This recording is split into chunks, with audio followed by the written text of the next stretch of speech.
So your epoch of Spanish history is the first, as you know well enough, layer of deep colonization, which of course the Americans blasted off so rapidly, and creating patterns of education and acculturation of which you are the more direct products.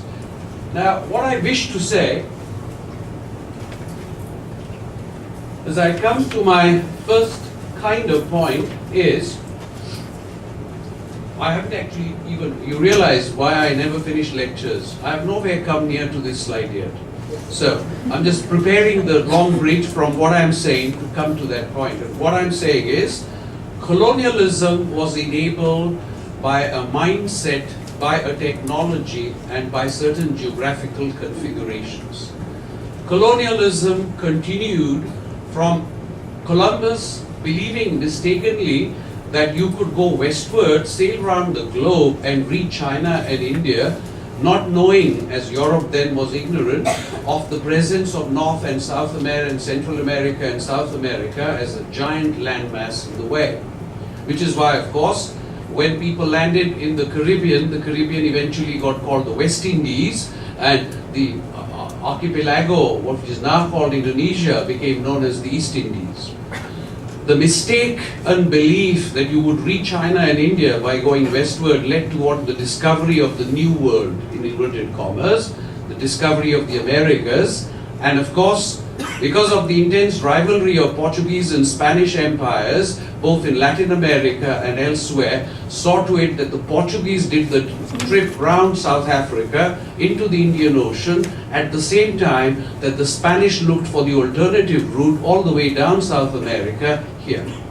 Now, the thing to note in a quick way about colonialism was that the cultures of the societies that were encountered by the first Europeans were completely evolved, but evolved in ways that had no interactions with other broad cultures. So they had, as it were, enclosed evolutions.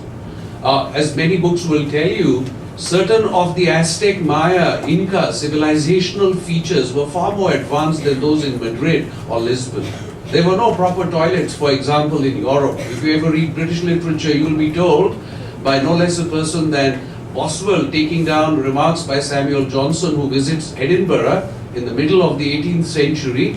Be careful when you walk the streets of Edinburgh, advises the great Samuel Johnson to people.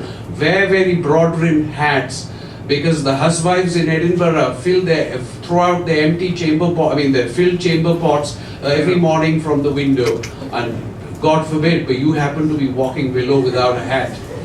What I'm getting at is Europe was not necessarily superior or more sophisticated than the civilizations it had encountered, but it had a rapacious mentality. It had a mentality which later got called civilizing the natives, but which was about, in the Catholic world, Christianizing the natives, also getting economic profit. Now what happens is the Spanish stay in your archipelago, at least large parts of it, for a long time, then the Americans come. Note the point at which the Americans come as against the British. The large point to appreciate is that the British proved over several hundred years to be the smarter of the colonizers among all the European nations that did it. The Portuguese and the Spanish were already in decline in the 18th century, although they were the ones who started everything. The Dutch and the English differed in what respect? Two respects. One was the idea of what you were there for when you were with other people and places was not as territorially minded in the Protestant countries as in the Catholic nations who built empires. Secondly, and these are broad simplifications, the desire to proselytize, to convert the heathen to your religion was not an intrinsic part of the impulse that took the Protestant nations of England and France and the Dutch abroad.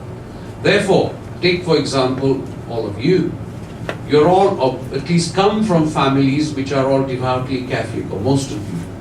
Catholicism, as spread and disseminated here, is one of the long-term consequences of colonialism, stronger than the Spanish language, whose residual force remains with us, Architectural, cultural, many other factors remain, but nothing is as powerful as a colonial residual influence as Catholicism. In fact, if you believe deeply and are very religious in your own personal life, it is no longer relevant where it came from, because now you have assimilated to it, it has assimilated to you, it's an integral part of your sense of self, sense of community, sense of continuity, so on.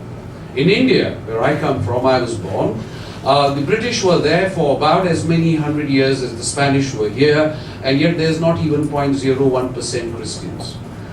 Protestants, the British were Protestants, remember, Anglicans of a kind, largely, not even 0.001%.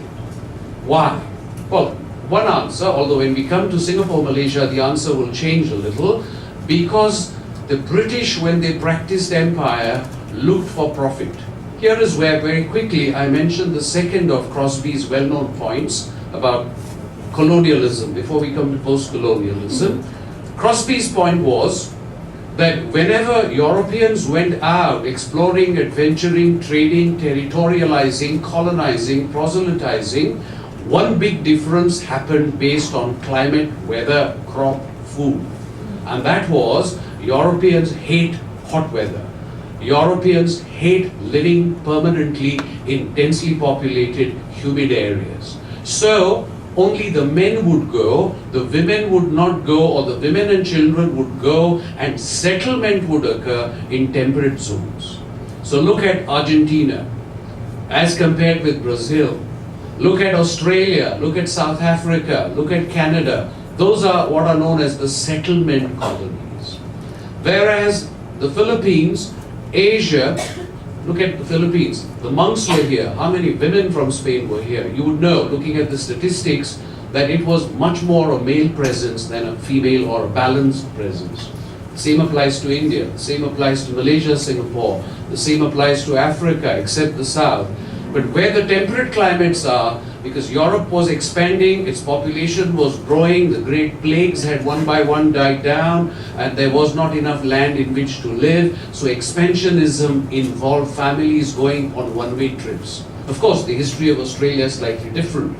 Leaving all those issues aside, I now come to the specific part of the British Empire and Malaysia and Singapore. What do I quickly want you to be aware of? One, the British started the company known as the East India Company in 1601. It was given a license to practice monopolies of trade in Asia. What was the trade for? Many things, but primarily spices. Why spices? I don't know how many of you have been to Britain.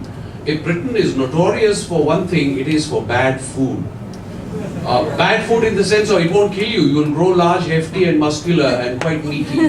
But the food is bland in taste. When I was in England, I used to have nightmares thinking, and my favorite British nightmare is being forced by some very powerful mother figure to eat lots of Brussels sprouts and mashed potatoes. They have no taste whatsoever. You might as well boil your boots, make them mushy, and chew them steadily. So, what I'm getting at is, the British don't like hot food. Why do you need spices? The interesting and simple ironic point is the spices were needed not to spice up your food, but to store it in winter, so that you could cut meat, prepare it, and leave it for next year, and the spices and salt were needed for that. Anyway, trade